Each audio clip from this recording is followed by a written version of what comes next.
So Sony announced the cessation of physical copies of software after January 2028, and man oh man, a certain segment of the gaming community could now basically function as a stunt double for the Human Torch. He could only have gotten that idea from Benjamin Netanyahu. Who knew that the physical edition of GTA 6 was an indication of what was to come? This guy, this nigga here, aka me. But admittedly, I didn't think this potential digital-only future would come to pass this quickly, much less a straight-up announcement of it. I genuinely thought the support for physical was just going to gradually taper off to completion under people's noses as digital purchases swallowed up the remainder of physical's lunch money. But no, Sony really just came out and dropped their fat cocks on the dinner table and established some new house rules. In some ways, the fact they had the gumption to be the first to promulgate this shift in the console space is honestly quite commendable, because they really could have just said jack shit. I appreciate the transparency this early on, but guys, I gotta ask, y'all don't watch this? Because that's also some bad timing. But seriously, it couldn't have been more obvious us gamers were budging inchmeal to the prospect of a diskless future. As I've implied previously in this video, data indicates that the overwhelming majority of game purchases today are digital, which to be honest is kind of one legitimate reason to the rationale behind the decision. In a world where a significant segment of the market is laser focused on free-to-play live service games, which are literally entirely digital, it follows you'd see this phenomenon has somewhat largely mapped on priced games themselves, especially in the advent of digital gaming stores. You know,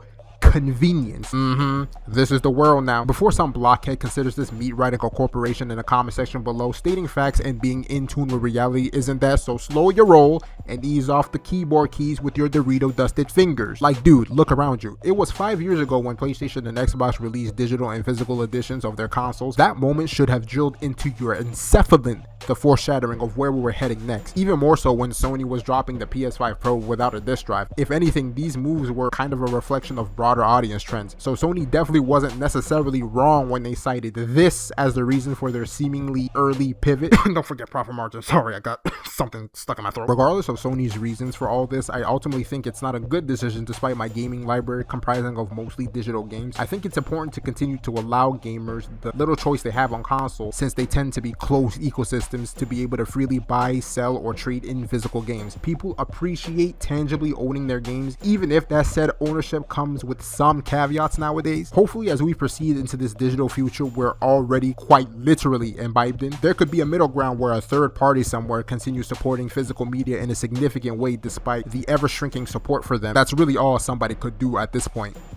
Huffing on hopium. You could fight, squirm, yell, and burn, but what will still hold true is that we're sprinting full speed ahead into an almost exclusively digital future. And listen, that goes for literally every medium at this point. So what do? Well, I'll tell you in a second, but first I gotta say this. There is something hilariously ironic about the mass protests against the ending of physical games, whereas two of the biggest platforms in gaming are fundamentally digital. I could already hear the pushback. But Glitchy, those platforms, especially PC, at least have more options for preservation. Yeah, but it really doesn't change the fact that billions of people around the planet have become really comfortable playing on these platforms with no disc. People are going to think this is a false equivalency I'm making here. I'm aware of the sheer differences between a console and PC, for example, but really, what is the difference between gamers on PC clamoring for games on Steam, the reigning platform through which they purchase their games, all of which are entirely digital, versus gamers on PlayStation having to access those same games digitally post 2028? Say what you want about the capabilities of all the platforms, the common thread here is that digital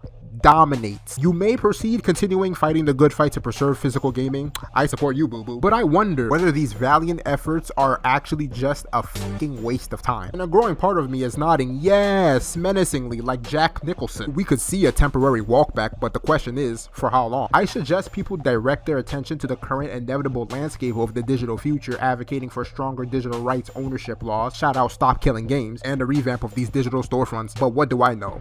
Perhaps I know one thing. While a sea of people on the internet.com are raising hell over this new development, 75% of them have a $100 GTA 6 Ultimate Edition pre-order safely concealed inside their back pocket. Now, what does this all mean for PlayStation going forward? One possibility is that they want to make their closed ecosystem the one-stop shop for console gaming, cutting off the middleman, solely focusing on building their storefront and increasing the value proposition within it, similar to how Steam is a predominant digital PC storefront and Valve is taking its name and status as the apotheosis of PC gaming and utilizing its motion to sell a lineup of devices which would be mainly access points to said ecosystem. Remember the news about PlayStation rebranding PSN to just PlayStation?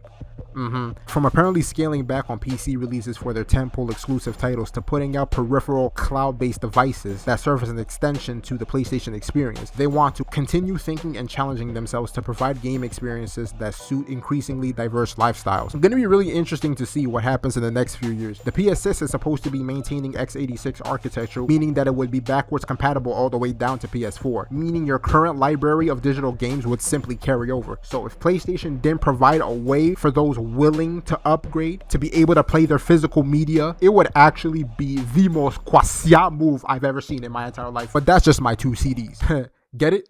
CDs? 2 CDs? I'm gonna keep it a be frank. I'm not nearly as outraged as a lot of people are about this debacle, as I have a 99% digital library. I understand the value of physical media, so I'm on the side of those brandishing pitchforks over it. What I won't do is erect myself as this warrior for Blu-rays when my consumption habits blatantly contradict that position. And I'm pretty sure a lot of the dudes super vocal about all this are certainly in the same boat.